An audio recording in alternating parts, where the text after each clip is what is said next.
your yeah. Get your hands up, yeah. To the floor, yeah.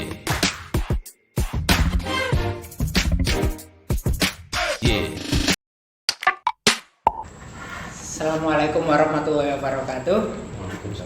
Jadi di podcast hari ini saya membawa dua bintang tamu dari seorang pegawai. Sebelumnya kita disclaimer dulu ya, kita di sini sudah swab antigen dan vaksin. Jadi kita makanya tidak pakai masker untuk memaksimalkan ini. Jadi di sini masnya kita mau minta waktu sebentar, ya mungkin cerita-cerita karena ini juga sebagai laporan KKN saya. Itu masnya gimana kabarnya, sehat? Alhamdulillah sehat.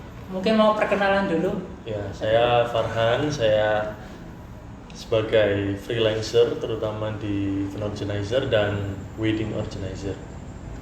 Masnya yang pojok? Nama saya Vio.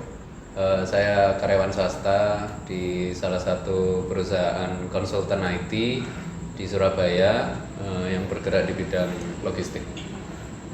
Jadi Mas, ini kenapa saya memilih sampai menjadi narasumber? Itu karena kan kita lihat media ya, itu media sering kalau merekam dampak COVID itu pada orang kecil dan satgas COVID. Sebenarnya kan orang-orang seperti mas-mas ini kan juga terdampak. Nah, mungkin mau bercerita dari Mas Vio dulu? Oke, terima kasih Mas Fiza ya. Ya. Jadi saya ini kan karyawan perusahaan ya.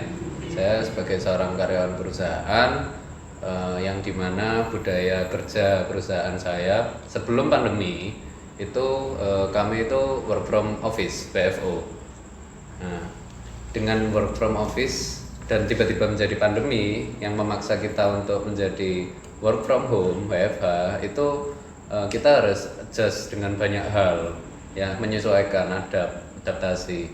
Nah, di situ itu kadang kita juga merasa kesulitan nih sebagai karyawan karyawan perusahaan ya, apalagi mungkin di posisi saya yang manajerial di mana yang harus memanage orang, tapi ini jadi memanage orang secara online itu jadi challenge buat saya kayak gitu. Beda ya vibes-nya ya? Iya. emang gitu sih. Mungkin Mas Farhan? Kalau saya, kita tarik dulu ke belakang ya. Saya itu sebagai freelancer, wedding organizer dan event organizer. Kalau dari event organizer dulu, event organizer itu kita harus ketemu klien, kita harus mengaplikasikan keinginan klien, dan kalau misalnya dalam situasi pandemi seperti ini itu susah karena kita berada di lapangan ya, kita kontak sama orang, kita ketemu sama orang. Maka dari itu kalau untuk event organizer itu sangat berdampak. Kalau yang wedding organizer dulu itu kita sama, malah lebih intim juga ke orang kan, kita harus ketemu sama pengantin, kita harus ngerti keluarganya siapa, kita harus 24/7 lah buat mereka semua. Tapi berhubung dengan adanya pandemi ini, ya alhamdulillah masih ada yang mau nikah, masih banyak tuh. Tapi karena adanya protokol-protokol dari pemerintah yang harus diterapkan untuk supaya berjalannya tetap lancar ya, kita harus menyesuaikan. Akhirnya masa minat dari orang-orang itu hilang untuk nikah ya? Saya no comment sih kalau ditanya.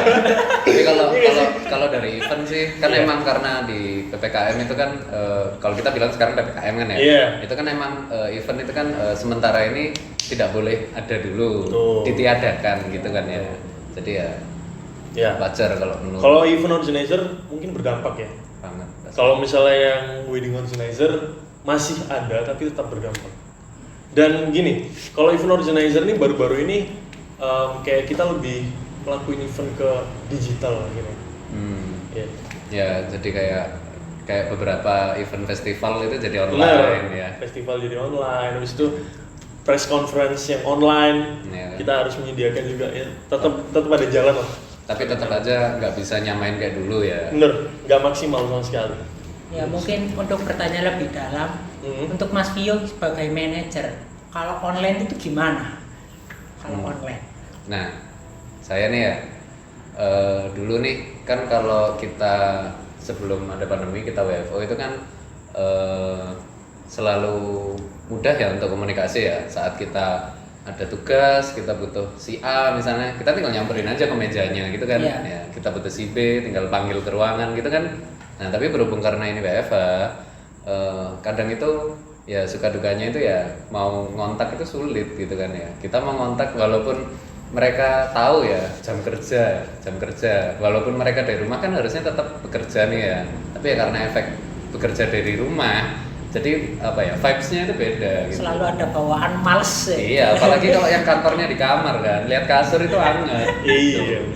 Nah, kalau dari saya nih ya, biasanya sih kalau untuk ngatasinya, ngekalinnya, saya tiap pagi ngadain stand up meeting sama daily sync. Jadi untuk dalam sehari ini mau ngerjain apa aja, terus per orang itu cerita. Jadi dalam conference video ya kan, kita kan pakai video conference online, itu cerita. Jadi kayak si A hari ini ngerjakan task A, B, C, kira-kira task A ini butuh support dari tim mana, atau task B ini kira-kira butuh resource lebih, atau misalnya butuh klien informasi dari klien atau gimana, itu kita mau obrolkan di pagi hari. Jadi di saat kita udah bisa memetakan mana yang harus dikerjakan, itu saya lebih mudah gitu saat ngontrol.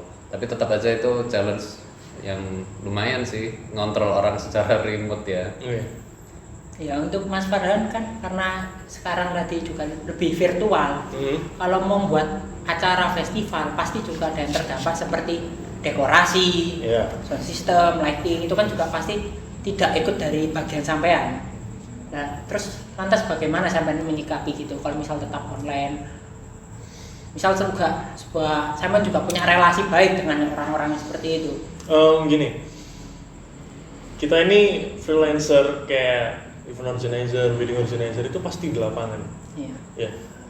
Kita menyuguhkan sesuatu online, bukan kita bekerja online. Beda sama Mas Vio. Yeah. Mas Vio iya kan? Yeah. Mas Vio-nya dari remote bisa. Tapi kalau kita menyuguhkan agar orang-orang itu tetap di rumah, tetap remote.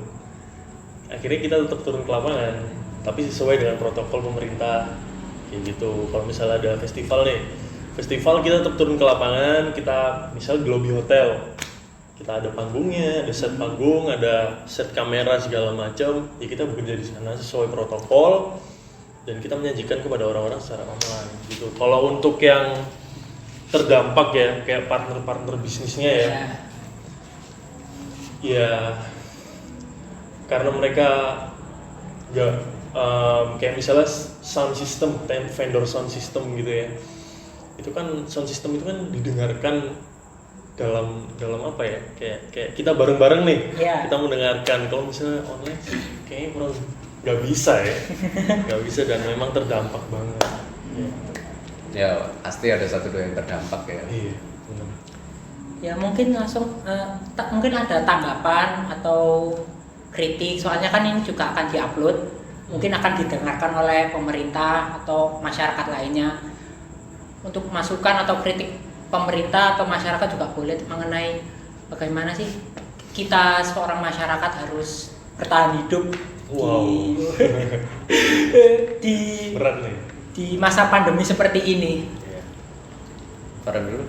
Kalau dari saya ya, Mungkin mau jadi oposisi atau itu juga boleh. Nanti mungkin yang kena kampus saya. kalau bertahan hidup ya, Ya. kita manusia itu punya naluri buat bertahan hidup ya. Iya. Kita ngelakuin apapun untuk bertahan hidup. Tapi adaptasinya dengan protokol-protokol yang diatur, yang dikeluarkan pemerintah, itu kita harus sudah beradaptasi dengan itu. Kalau kritik dari saya, saran saya pun juga, dan saya menanggapinya adalah dari awal kita ada PSBB, ada PPKM level 1 segala macam sampai level 4 sekarang ya. Kok menurut saya kurang efektif ya.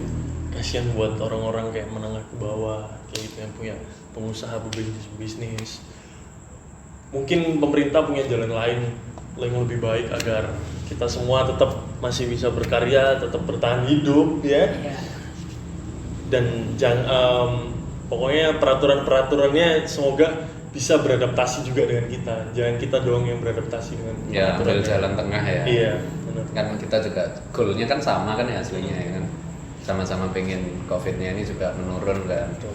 Untuk masyarakatnya tadi cuman kedengaran pemerintah, dengar kayak oposisi. ya. Kalau Masyarakat. ya, kalau aku nih ya, Iya, ini itu. dari point of view aku. Kalau dari aku nih, misal nih ya, udah diberlakukan PPKM. Ini pengalaman ya. Iya. Itu masih banyak orang-orang yang melanggar PPKM yang udah ditetapkan gitu. Iya.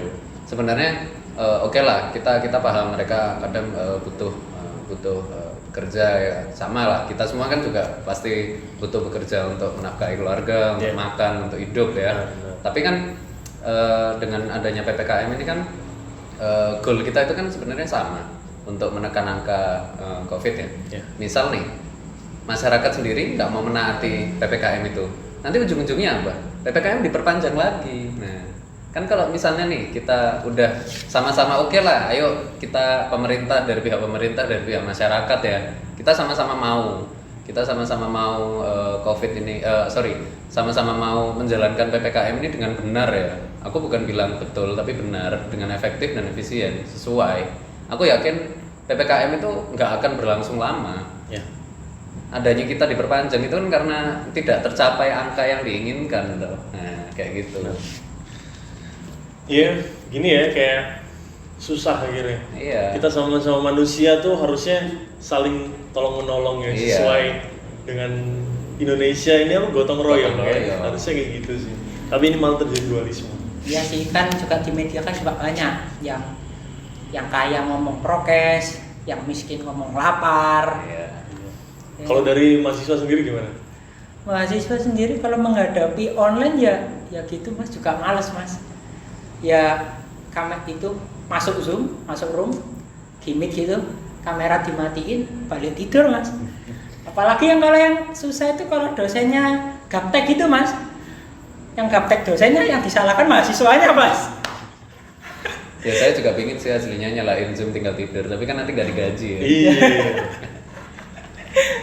Pak ini Pak. Orangnya Izzah. Oknum Pak, oknum. Banyak, pasti ada selalu oknum yang gitu. Iya. Ya mungkin ini juga tanggapan PPKM, kan juga ada rumor itu berita PPKM diperpanjang, bantuan BLT juga akan disalurkan. Ini tanggapannya Mas ya? Tentang bantuan? Kalau mungkin nanti yang BLT si Farhan aja ya, Iya, yang komen ya. boleh. Kalau dari aku PPKM balik ke yang udah tadi tak jelasin nih ya. PPKM diperpanjang itu kan karena ya itu tadi terdapat, kalau bahasanya si Farhan tadi kan terdapat dualisme. Jadi kan kita kan misah kan. Iya. Pemerintah sama masyarakat kayak mengkubu sendiri, bukan mengkubu ya. Ya kayak memisahkan opini dan pendapat, ya wajar, kita berbeda pendapat itu wajar. Tapi kan kalau misalnya kita mau mencapai goal yang sama kan kita harus mau ya mengurangi, menekan ego masing-masing dikit lah, kayak gitu kan. Nah, adanya PPKM diperpanjang kan juga karena ya itu tadi tidak tercapai angka, terus karena kita sendiri ya, aku jujur aku sendiri juga kadang kurang taat, ya wajar namanya manusia kan ya, kadang prokes lupa atau apa, itu manusiawi. Tapi ya itu tadi tetap kita harus lebih apa ya, kita juga harus memberikan kontribusi terhadap PPKM biar nggak diperpanjang lagi kayak gitu. Benar, setuju sih. Biar cepat selesai corona. Iya. Untuk Mas Farhan, BLT? Untuk BLT Dapat, Mas? nih, alhamdulillah ya nggak dapet. Alhamdulillah nggak dapet. Alhamdulillah nggak dapet ya. Nggak apa-apa. Kan masih mau disalurkan, jadi kan Iya. Ada yang lebih butuh lah Iya, ya. ada yang lebih butuh gitu. Tapi nggak tahu nih, menurut berita-berita yang kemarin diperbincangkan ya, yang lagi hot-hot ini, Iya. katanya BLT dikorupsi. Gimana, emang bener ya? Ya kan udah ketangkep tuh orangnya. Oh, udah ketangkep. Udah ya? ketangkep. Ah, 11 tahun. 11 tahun aja ya? Iya, 11 tahun. Udah, balik. Jangan keluar nih. Iya. Balik ke BLT PPKM dulu nih. Saya Saya tukang bakso kan. saya kurang tahu sih sistemnya penyaluran bantuan langsung tunai itu gimana, saya kurang tahu. Tapi ya kalau misalnya perlu dan emang masyarakat menengah ke bawah butuh, ya haruslah mereka juga harus bertahan hidup Kalau bisa sih BLT plus pembukaan lapangan kerja sesuai protokol kesehatan yang ada. Kayak gitu sih. Pemerintah harus mengusahakan tentang itu sih.